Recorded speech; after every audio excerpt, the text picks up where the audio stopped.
नमस्कार, world news में आपका स्वागत है। तो हिंदुस्तान के प्रधानमंत्री नरेंद्र मोदी फ्रांस के दौरे पर जा रहे हैं। हिंदुस्तान और फ्रांस के संबंध पहले से ही काफी मजबूत रहे हैं। ऐसे में पीएम मोदी का ये दौरा काफी अहम माना जा रहा है। इस दौरान दोनों देशों में कई समझौते भी हो सकते हैं। वहीं मोदी फ्रांस से ही अमेरिका के दौरे पर भी जाएंगे, जिस पर पूरी दुनिया की नजरें बनी हुई है। डोनाल्ड ट्रंप की सत्ता में वापसी के बाद से ही अमेरिका हिंदुस्तान के संबंधों को लेकर सवाल बने हुए हैं। तो किन मायनों में अहम है पीएम मोदी का ये विदेश दौरा, इस पर हम करेंगे विस्तार से चर्चा। लेकिन आइए जरा उन खबरों को भी देख लें जिन पर आगे होगी बात। ट्रंप के गजा प्लान की खुली पोल, भड़के मुस्लिम देश। बांग्लादेश और हिंदुस्तान फिर आए आमने सामने, यूनुस सरकार ने दी चेतावनी। और चलते चलते में देखेंगे प्रशांत महासागर और हिमालय के ऊपर से क्यों नहीं उड़ते विमान। तो प्रधानमंत्री 3 दिवसीय विदेश दौरे पर जा रहे हैं। 10 फरवरी को उनका प्लेन फ्रांस के लिए रवाना हो चुका है। वो 10 फरवरी से 12 फरवरी तक पेरिस में रहेंगे। तीसरी बार प्रधानमंत्री बनने के बाद ये मोदी का पहला फ्रांस दौरा है और ऐसे में इसे काफी अहम माना जा रहा है। वैसे तो हिंदुस्तान और फ्रांस के संबंध 25 साल पुराने हैं और काफी मजबूत भी है। फ्रांस पश्चिमी दुनिया में हिंदुस्तान का पहला रणनीतिक साझेदार देश है। वहीं हिंदुस्तान एक तरह से फ्रांस का पहला गैर यूरोपीय साझेदार देश है। संयुक्त राष्ट्र सुरक्षा परिषद में हर जरूरी मामलों पर फ्रांस सरकार ने हिंदुस्तान के हितों के प्रति अपना समर्थन जताया है। राफेल फाइटर प्लेन को लेकर हिंदुस्तान और फ्रांस के बीच 2016 में एक अहम समझौता भी हुआ था, जो दोनों देशों के बीच विश्वास और सहयोग को दर्शाता है। फ्रांस के राष्ट्रपति मैक्रो हिंदुस्तान के 75वें गणतंत्र दिवस समारोह पर मुख्य अतिथि भी रह चुके हैं। ऐसे में अब पीएम मोदी का ये दौरा दोनों देशों के बीच इस सहयोग को और मजबूत करने का काम करेगा। पेरिस पहुंचते ही प्रधानमंत्री मोदी शाम में राष्ट्रपति मैक्रो के साथ एलिस पैलेस में डिनर करेंगे। इस डिनर में कई बड़ी तकनीकी कंपनियों के सीईओ भी शामिल होंगे। और अगले दिन यानी 11 फरवरी को मोदी फ्रांस के राष्ट्रपति इमैनुअल मैक्रो के साथ आर्टिफिशियल इंटेलिजेंस एक्शन समिट की सह अध्यक्षता करेंगे। इस समिट में आर्टिफिशियल इंटेलिजेंस यानी एआई की जिम्मेदारी से इस्तेमाल पर चर्चा होगी, ताकि ये लोगों की भलाई के काम आए और इसके खतरे नियंत्रित रहें। इस दौरान ग्लोबल पॉलिटिक्स पर भी बात हो सकती है। पीएम मोदी फ्रांस के उद्योगपतियों से मुलाकात कर सकते हैं और साथ ही वो इंडिया फ्रांस के सीईओ फोरम को भी संबोधित करेंगे। इस समिट में अमेरिकी उपराष्ट्रपति जेडी वेंस और चीनी उप प्रधानमंत्री भी शिरकत करेंगे। रॉयटर्स की रिपोर्ट के मुताबिक इसमें ओपन एआई के सीईओ सैम ऑल्टमैन भी शामिल हो सकते हैं। वहीं गूगल और माइक्रोसॉफ्ट के बड़े अधिकारी भी इस कार्यक्रम में शिरकत कर सकते हैं। पीएम मोदी के इस फ्रांस दौरे को लेकर पिछले हफ्ते ही अपने बयान में विदेश सचिव विक्रम मिस्री ने कहा था कि हमें इस समिट में कई घोषणाओं की उम्मीद है। उन्होंने कहा कि हमारी ऐसी एआई एप्लीकेशन में रुचि है जो इस्तेमाल करने में सुरक्षित और भरोसेमंद हो। मोदी के इस दौरे को लेकर उम्मीद जताई जा रही है कि हिंदुस्तान और फ्रांस के बीच 26 राफेल मरीन फाइटर जेट और 3 स्कॉर्पियन क्लास सबमरीन की खरीद समेत कई अहम सौदे को अंतिम रूप दिया जा सकता है। फ्रांस से होते हुए पीएम मोदी अमेरिका दौरे पर जाएंगे। डोनाल्ड ट्रंप के दोबारा राष्ट्रपति बनने के बाद ये पीएम मोदी का पहला अमेरिका दौरा है। हालांकि जिस तरह से दोनों नेता एक दूसरे को माय डियर फ्रेंड कहकर संबोधित करते हैं, उसे देखते हुए कयास लगाए जा रहे थे कि पीएम मोदी ट्रंप के शपथ ग्रहण में भी शामिल होंगे। लेकिन ना तो ट्रंप ने उन्हें पर्सनली इन्वाइट किया और ना ही पीएम मोदी इस समारोह में शामिल हुए, जिसके बाद से दोनों देशों के रिश्तों पर सवाल उठने लगे। इस बीच हिंदुस्तान के अवैध प्रवासियों पर ट्रंप की कार्रवाई को लेकर भी हिंदुस्तान में बवाल मचा हुआ है। जिस तरह से उन्हें हाथ पैर में चेन से जकड़कर वापस भेजा गया, उसे हिंदुस्तान का अपमान बताया जा रहा है। ऐसे में सवाल उठ रहे हैं कि क्या मोदी ट्रंप से इस मुद्दे पर बात करेंगे, अपने देशवासियों की आपत्ति अमेरिकी राष्ट्रपति के सामने दर्ज कराएंगे।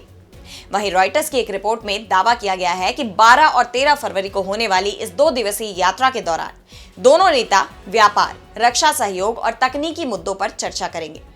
हिंदुस्तान अमेरिकी निर्यात को प्रोत्साहित करने के लिए इलेक्ट्रॉनिक, सर्जिकल, मेडिकल उपकरण और रासायनिक उत्पादों जैसे कई क्षेत्रों में टैरिफ में छूट देने की तैयारी कर रहा है। जिसके बाद सवाल ये भी उठ रहे हैं कि क्या मोदी ट्रंप के दबाव में है। बहरहाल उनका ये दौरा कैसा रहेगा, दोनों देशों के संबंध किस दिशा में आगे बढ़ेंगे, इस पर जल्दी ही तस्वीर साफ हो जाएगी। और अब बढ़ते हैं हमारी अगली खबर की तरफ, जहां हम बात करेंगे अमेरिका की। तो दूसरी बार अमेरिका के राष्ट्रपति के तौर पर शपथ लेने के बाद डोनाल्ड ट्रंप लगातार अपने फैसलों और बयानों को लेकर चर्चा में बने हुए हैं। हाल ही में ट्रंप ने गजा पट्टी पर कब्जा करने की अपनी बात दोहराई थी और अब ट्रंप ने गजा को रियल एस्टेट साइट बताया है। ट्रंप ने कहा है कि इसे एक रियल एस्टेट साइट की तरह देखें। ये सब धीरे धीरे पूरा होगा। हमें कोई जल्दी नहीं है, लेकिन हम इसे विकसित करेंगे, जिसे लेकर अब इजराइल का भी बयान सामने आया है। इजराइल के पीएम बेंजामिन नेतन्याहू ने ट्रंप के बयान का समर्थन करते हुए कहा कि वो ट्रंप की इस योजना को लागू करने के लिए पूरा जोर लगाएंगे। नेतन्याहू ने कहा कि राष्ट्रपति ट्रंप का ये प्लान अमेरिकी सेना नहीं बल्कि इजरायली सेना ही पूरा करेगी। बता दें कि हाल ही में नेतन्याहू ने ट्रंप से मुलाकात भी की थी। इसके साथ ही बिजनेसमैन जॉर्ज सोरोस को लेकर भी ट्रंप का बड़ा बयान सामने आया है।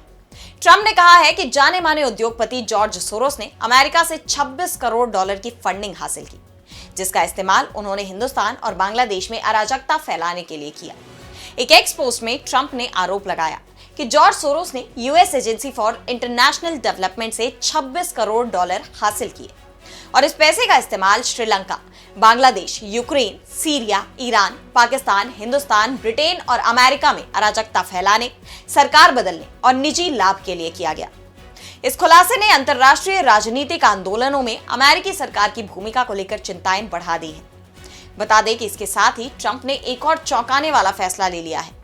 ट्रंप ने ट्रेजरी को लेकर बड़ा निर्देश दिया है। उन्होंने नए सिक्कों की ढलाई रोकने के लिए ट्रेजरी को आदेश दिया। इसके पीछे ट्रंप ने ज्यादा लागत का हवाला दिया है। अमेरिकी राष्ट्रपति ने 1 सेंट के सिक्के की मैन्युफैक्चरिंग कॉस्ट का हवाला देकर ट्रेजरी विभाग को पैसे का खनन बंद करने का निर्देश दिया है। ट्रंप का कहना है कि यूएसएस ने लंबे वक्त से पेनीज का खनन किया है, जिसकी कीमत हमें 2 सेंट पड़ती है। ये सच में बड़ी खर्चीली प्रक्रिया है, इसलिए मैंने यूएसए की ट्रेजरी के नए सचिव को 1 सेंट के मैन्युफैक्चरिंग को बंद करने के निर्देश दिए हैं। वहीं बात करें आयातों की, तो ट्रंप ने एक और फैसले में स्टील और एल्यूमिनियम आयात यानी इंपोर्ट्स पर 25% टैरिफ लगाने का ऐलान किया है। ट्रंप के मुताबिक ये फैसला उनकी ट्रेड पॉलिसी में बड़ा कदम साबित होगा। ट्रंप इसे अगले 1 या 2 दिन में लागू कर देंगे। ट्रंप ने कहा कि यह फैसला सभी देशों पर लागू होगा। बता दें कि अपने पहले कार्यकाल में ट्रंप ने स्टील पर 25% और एल्यूमिनियम पर 100% टैरिफ का ऐलान किया था। ऐसे में अब देखना होगा कि ट्रंप के इन फैसलों का विश्व की राजनीति पर क्या असर पड़ता है। और अब अगली खबर में बात करेंगे बांग्लादेश की। तो बांग्लादेश में एक बार फिर हिंसा उग्र हो गई है। शेख हसीना की पार्टी के नेताओं और समर्थकों को लगातार निशाना बनाया जा रहा है, जिसे लेकर एक बार फिर बांग्लादेश और हिंदुस्तान आमने सामने आ गए हैं। दरअसल हाल ही में बोंगो बंधु शेख मुजीबुर रहमान के घर को ध्वस्त कर दिया गया। मुजीबुर रहमान शेख हसीना के पिता हैं और बांग्लादेश के स्वतंत्रता संग्राम में उनकी बेहद अहम भूमिका थी। लेकिन उपद्रवी गुट अंधाधुंध तरीके से बांग्लादेश के इतिहास को मिटाने पर तुले हुए हैं, जिस पर हिंदुस्तान ने भी चिंता जाहिर की थी। विदेश मंत्रालय ने बयान जारी कर बोंगो बंधु के घर को बांग्लादेश के इतिहास में काफी अहम बताया था, लेकिन अब इस पर बांग्लादेश भड़क गया है। मोहम्मद यूनुस के नेतृत्व वाली सरकार ने हिंदुस्तान के बयान पर तीखी प्रतिक्रिया दी है। बांग्लादेश के संस्थापक शेख मुजीबुर रहमान के आवास को ध्वस्त किए जाने को देश का आंतरिक मामला बताते हुए अंतरिम सरकार ने कहा कि इस घटना पर हिंदुस्तान की टिप्पणी अप्रत्याशित और अनुचित थी। बांग्लादेश के विदेश मंत्रालय के प्रवक्ता ने चेतावनी देते हुए कहा कि हिंदुस्तान को हमारे देश के आंतरिक मामलों पर टिप्पणी नहीं करनी चाहिए। आपको बता दें कि इससे पहले भी बांग्लादेश ने हिंदुस्तान की जमीन से शेख हसीना के भाषण को लेकर कड़ा विरोध दर्ज कराया था और कहा था कि इसका असर दोनों देशों के बीच द्विपक्षीय रिश्तों पर पड़ सकता है। वहीं यूनुस सरकार ने फिलहाल बांग्लादेश में ऑपरेशन डेविल हंट चलाया हुआ है, जिसके तहत इन हिंसात्मक घटनाओं के पीछे जिम्मेदार लोगों की गिरफ्तारी करने का दावा किया जा रहा है। इसके तहत पुलिस ने अब तक 1308 लोगों को गिरफ्तार कर भी लिया है। मीडिया रिपोर्ट्स के मुताबिक सेना, पुलिस और उनकी स्पेशल यूनिट्स के संयुक्त बलों ने अभियान शुरू होने के बाद से 24 घंटों में ही मुख्य रूप से महानगरों और देश के कई हिस्सों से 274 लोगों को गिरफ्तार किया।